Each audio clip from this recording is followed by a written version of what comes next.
syempre Barbie, Louise Joyce, Derry, Christopher. I invited Alden, so hindi pa ako sure kung makapunta siya. And then, some other people na nakasama ko na sa mga shows ko before, and yung mga talagang close sa akin, showbiz and non-showbiz.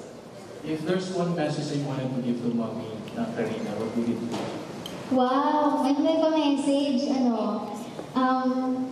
syempre, thank you for always being there. And kasi si Mama, siya yung lahat ko eh. Siya po yung PA ko, yung ATM machine, handler, manager, yaya, tagalaba, tagaluto, lahat na. And yung guidance counselor ko, yung number 1 and worst critic ko, and yun, kung hindi dahil sa kanya, wala ako ngayon.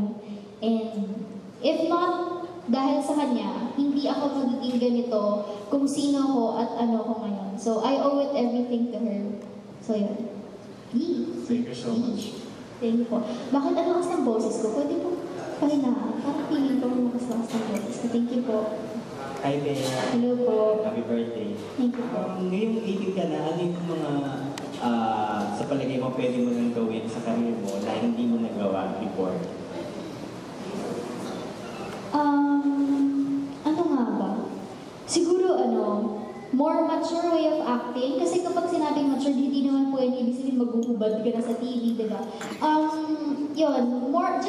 More mature way of acting, and siguro yung roles, different roles, hindi na yung patwitams, na hindi puro pa-sweet, hindi puro pa-love team, yung mga ganun. Siguro more deeper roles, kumbaga may mga pinanguhugutan ng mga roles, yung mga ganun. Tapos sabi mo nga kanina, pwede ka nang bumoto. Sino yung bumoto mo sa pagkapangulo? May ganun. Parang, it's too early to say. Kasi di ba po, wala pa naman, hindi pa kasi na nagka-campaign eh. Kumbaga, wala pa yung legit na time for campaigning, di ba? Di ba yun? Next year pa? Yung campaign period. So yun, wala pa yung campaign period. Tapos hindi pa natin alam kung ano yung mga gusto nilang gawin sa buhay, di ba? So, it's too early to tell. Thank you po. Can you share us more about yung dun sa mismong demo mo, ano yung magiging motive, tapos ilang gown may isusuot mo? Okay. The theme of the debut is Vintage Glam sa Maynila Ballroom po sa Manila Hotel. Two changes na ako, 2 outfit changes. The first gown is, actually the both gowns are from New Yorker by Tina Lirag. So, and then, kumbaga yung first gown ko, yun na yung lahat. Actually, parang ganito po yung color ng gown. So, yun na yung from the entrance to the ending of the program. And then mag-change lang po ako for the parang after party. It's a dress lang. It's a white dress na, yeah. And then, it's a not that big gathering. Around 150 to 200 people. And, yun. And then, lastly, now that you'll turn 18, ano yung pinaka-best advice na binigay sa'yo ng mom mo? Now that you'll turn 18 soon. Huwag ko pong kakalimutan lahat ng tinuro niya. And syempre, na kailangan mag-iisip ka palagi. Kailangan, ibabalance mo yung mga bagay-bagay, yung mga ganun. Tapos syempre, kailangan maging professional ka and maging humble ka. Kailangan, kumbaga, sabi nila, kailangan lumingon ka sa pinanggalingan mo. Yeah. Add lang na. Will you be pursuing your singing career by the future pa? Sa banyo po. Hindi. Siguro, well, depende po. Kasi diba, syempre, kumbaga, masaya ako na nagkaroon po ako ng album. Pero, kasi make or break siya eh. So, hindi ko po alam. Kumbaga, medyo gray area. Yun.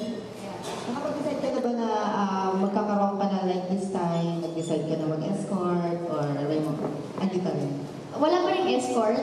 Pero ngayon, actually, everything is almost fixed. Nakapag-food tasting na ako. Di ba sa website? Yeah, nakapag-food tasting na ako. Kahapon, nag-third gown fitting ako. Everything is parang, siguro around 80% done, 75% done. Ang hindi na lang po namin nagagawa is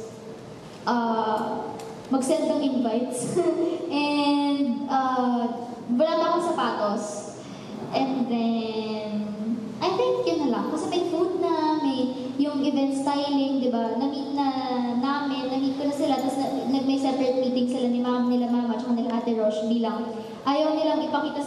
out kasi gusto nilang ma-surprise nga ako dun sa mismong night.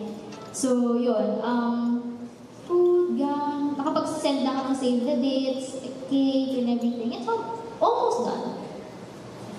And about naman dun sa show mo, nag-air na siya, nakapag-ilang episodes na. Ano yung parang mas nagkakaroon ka ng drive to continue the season of your show? Tapos, nadadagdagan ba yung list mo, to do things for the show?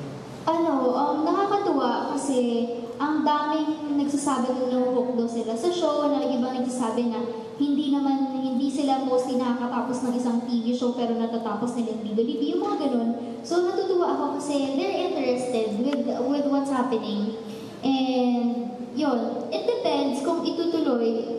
Eventually, I hope, of course, pero yun, ang dami na namin nagawa. Hindi pa namin na-air yung parang, kasi kakagaling lang namin ng Hong Kong, so hindi pa namin na-air yun. And then, ang dami pa, parang, mostly the preparations talaga, yung gown fitting, hindi pa na-air, food tasting, i-air pa lang this Saturday. So, yun, yung list, siguro, ako, nakafocus ako ngayon dun sa preparations to the debut. Like, kung ano yung mga gagawin ko, like, kung magpapakulay ba ako ng buhok, kung magpapafacial ba ako, kasi pati yun, pinifeature na kung ano talaga yung ginawa ko before the debut. Ayan. As a debutant, na-experience mo na ba yung paranoia stage? Like, Yes, I'm experiencing it right now. Ngayon, para ako nape-pressure, tapos overwhelm ako in a not so good way. Kasi parang ang daming, parang shocks. Ang pinaka main reason ko kasi is, shocks, nag-effort yung mga tao, tapos syempre kailangan matino yung itsura ko, hindi pa ako pumapayat. So yun yung pinaka naloloka. So, ngayon, minsan dumadating sa point na I can't sleep every night because I'm thinking, paano ba ako magpapapayat? Ganon. And then, nakaka-pressure kasi ano ba yung mangyayari, ganon. Kasi for sure, sa Ate Roche may something na surprise yan. So yun, hindi ko alam kung napipressure ako, iniisip ko. And then, kung sino yung pupunta, doon ako na-excite, gusto ko makita yung mga tao na pupunta talaga. And then, ano pa ba? Yun, kasi di ba mostly, ang mga tao, ang tingin nila sa artista, kailangan perfect eh. So, doon ako napipressure na paano kung hindi ko ma-reach yung ina-expect nila, na paano kung sabihin nila, ngayon pa nga lang, sasabi nila, taba ko na yun, diba? Yung mga ganon. So, ano pa kaya yung sabihin nila, unprepared ako, yung mga ganon. Kasi, I'm thinking of the worst thing that can happen. So, yun. paranoid ka. Medyo overwhelmed. Siguro hindi naman paranoid, overwhelmed lang talaga. Parang, ito na, 2 weeks na lang. Actually, ang first night na hindi ako nakatulog, October 3. October 3 kasi, oh my God, 1 month na lang. Yun, doon talaga ako naloka. Pero okay naman po. Kaya pa, kinakaya pa. And then, going back dun sa show, ano yung parang, kasi ikaw lang yung parang a few na teen stars na nag-venture out and produce their own show. Ano yung parang drive mo to do this kind of reality magazine show? Because I want to share to the people what's happening with yung personal life ng mga artista. Kasi hindi lang naman yan kailangan palaging nagpini-please ka, hindi naman yan kailangan palagi. Kumbaga tao lang din naman, nagkaka-mood swings din, yung mga ganun. So gusto kong malaman nila. And sa mga gustong mag-debut, ganyan, para may background sila kung what to do, what to expect, what to do first, yung mga ganun po. 2018, ano ang dream role mo and sino ang gusto mong makapareha? No specific partner. My dream role is something na yung una, isang dream ko, makagawa ng isang action film or action series na yung may malasol, yung mga ganun parang with guns and fight scenes and everything. Yun. And then the other one is gusto ko makagawa ng isang a series or a film na light lang, na parang rom-com pero na heartwarming, na hindi mo malalaman, umiiyak ka na pala dahil na-touch ka, pero hindi yung kumakagulgul ka dahil ang sakit sa puso. Ganon. Yan. Tayo talaga parang gusto ko magpakasyon for 1 month or gano'n. Naisip mo ba na parang they have time for yourself, they have time for your friends outside of showbiz, gano'n? Well, kasi ako po, sobrang gusto ko ng adventure, sobrang gusto ko talagang mag-travel. So every time, gusto ko mag-travel, ganun. Pero ngayon, I know naman my priorities, I know what to do first, and if ever naman na magta-travel, we nagpapablock kami ahead of time, like 2 months or 3 months before. At saka, yun. Tapos, yun lang, kakagaling lang po namin somewhere dahil birthday ng kapatid ko. So yun. And, ngayon, yun, quite busy, pero kaya pa naman, and I still can rest. And lately kasi po, actually this year, parang mas lumaki yung circle of friends ko na non-showbiz. So yun, before ako mabusy dito, lumalabas-labas kami, ganun po. First question is, in your 18 years, what are the things that you treasure the most, that you think has shaped you as a person of the day? And then, yun muna, sige. Okay. The first, three things, right? Kahit ano? Okay. Siguro po treasure the most. Of course, my family, and then my career. Kasi I've been here for almost 12 years already, and kumbaga pinaghirapan na ang dami ng napagdaanan to get to where I am today. So yun, siguro isa yan sa mga dapat talagang alagaan kasi yun, ang daming taong naglo-look up sa'yo, so kailangan i-treasure mo talaga at kailangan i-handle mo talaga ng maayos because hindi lang naman sarili mo yung maapektuhan, kundi the people around you and the people who are supporting you and looking up to you. Yung second question ko is, what do you say to yourself when you feel there's something lacking in your life?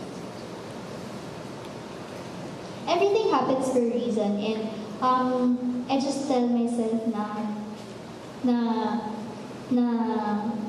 if it's gonna happen, it will happen. And kung ano man yung kulang, syempre, may darating din naman, hindi man kung ano yung in-expect mo, kundi something bigger because you don't have something because God has planned something bigger for you. Yeah. Yung last, it's about your TV show. You have guested Vilma, you've guested Janice, not yet. Sino yung mga nag-guest mo sa na-mention dun sa...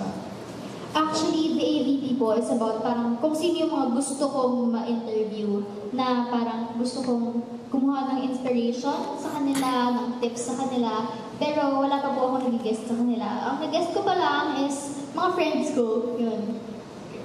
Sige, gano'n na lang. Ang base na lang doon sa gusto mong ma-interview. Like, kay Vilma Santos, what exactly do you want to learn from her? And what exactly do you want to learn from Janice and from Aiza? Na, kay Miss B, gusto kong malaman na kasi she's a very famous actress at the same time a very good politician. Gusto kong malaman kung paano niya nagagawa yan and kung paano siya nakarating doon, ano yung secret niya, ano yung mga tips na mabibigay niya sa mga baguhan, kung ano yung masasabi niya, kung ano yung tips na mapapayo niya sa akin. And then, kay Miss Janice, kasi ano siya di ba, Tita Lu, di ba, judge namin si Tita Janice dati sa Starstruck Kids. Ayun, judge po namin siya sa Starstruck Kids before. So, gusto ko rin humingi ng tips sa kanya na kung paano pa i-handle ang showbiz and kung ano, kasi nakita niya ako from Starstruck Kids So, gusto kong makita, gusto kong malaman kung ano yung sasabihin niya, kung ano yung sa tingin niyang nag-evolve, kung ano yung sa tingin niyang mas maayos pa. Kay Ate Aiza, kasi syempre, hindi naman lahat ng tao has a wide, yung wide na paniniwala about stuff, di ba? Iba hindi naman open-minded, yun, hindi naman sila open-minded, na may mga tao talagang kukontrahin ka kung ano yung gusto mo, na kahit alam nila yung gusto mo, nasabihin nila na mali yung gusto mo. So gusto kong malaman kung paano niya hinahandle yun, kung paano niya hinandle yun. And yun, your self-discovery. Thank you po. Marami. Gusto kong sabihin sa kanila na hindi lang yan, it's not a fairy tale world na kapag 18 ka, hindi mo na magagawa mo na lahat ng gusto mo because it's not like that. Being legal, parang gano'n, is maraming challenges, maraming responsibilities na kailangan mo rin harapin. Hindi lang yan puro happiness. So yun, kailangan maging careful sila, kailangan malaman nila kung ano yung limits nila, and kailangan, they need to choose the right decision always. And yun, kailangan tumingin ka pa rin sa pinagpiliin mo kasi kailangan mong maging grounded, kailangan mong malaman kung ano yung mga dapat, at kailangan humingi ka pa rin ng tips sa parents mo, sa family mo. Kasi sila yung mga taong nandyan palagi para sa'yo. Last question. Ano yung goals mo pa after turning 18? Of course, gusto ko makagraduate. Dapat gagraduate ako. Ay, hindi pala dapat. Gagraduate ako. And I want to put up my own business. And of course, dito rin sa showbiz and sa sports. Thank you. Thank you po.